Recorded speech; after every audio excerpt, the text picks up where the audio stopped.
New from Vinegar Syndrome is The Dark Half on 4K. I was kind of excited when this was announced because it's a film I hadn't seen in a number of years.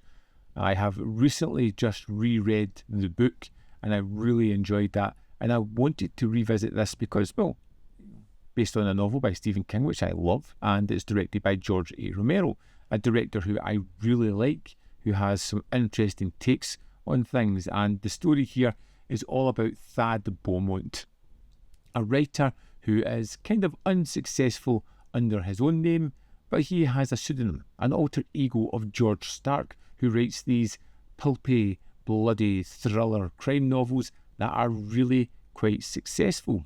But Thad isn't enough. It's time to retire the pseudonym of George Stark, and he does that in a really flashy way, coming out in the press. But it seems as if Stark isn't quite ready to fade off into the great beyond. He has somehow materialised into the real world and is causing complete and utter carnage. Oh, no. I know what you're thinking. You're thinking you could brain me with that thing. That's not a very happy thought. The film plays a little bit with the idea that Thad could possibly be dual personality, that there could be something else going on here, that he could be losing time and becoming Stark. So the concept of dual identity, where you have the good and the bad and the battle against each other, is really kind of fun. Now, it leads into the idea of that dual personality, even into his family life. Thad has 2 kids, you know, a boy and a girl, twins, and even looking at them, you can kind of go, is it talking about the good, bad, the duality of everything that's within his life? And I think Timothy Hutton gives a really good performance as Thad Beaumont. I think he's even better as George Stark. He gets a more playful side there, a violent criminal who looks as though he's out for bloody murder and nothing else. Me and Thad, we're going to be doing some collaborating, that's all, just like we always done. And when it's all over, if you haven't pissed me off too bad, I might just decide to let you go. Now, it's a good story and it builds up well, but there are issues. And one of the issues is it doesn't flesh out enough of the story from the book. It gives you bullet points, but it doesn't make them resonant with you.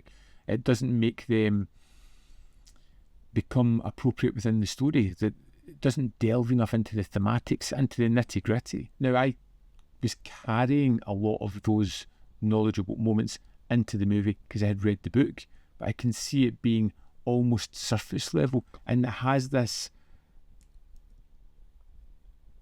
strong first half that really sets up the story, but then it kind of rushes the second half of the film.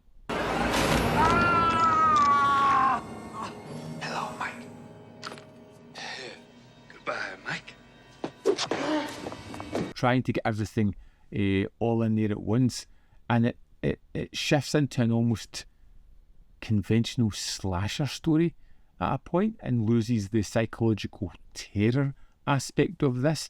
You know, not leaning in the Thad, studying the fact that he has created someone so murderous and outrageous and horrific that the fact that this person is loose in the real world is his guilt on that, but it never really leads into it.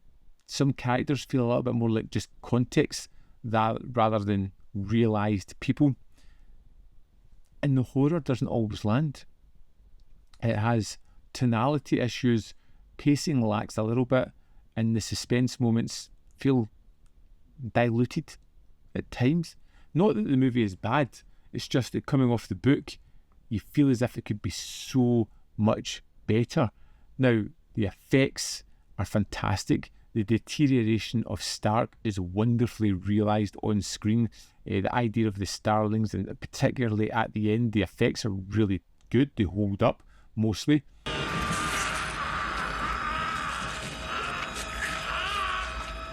I believe the ambiguity between Stark and Beaumont is never really addressed, and I feel like that's where the crux of the story is.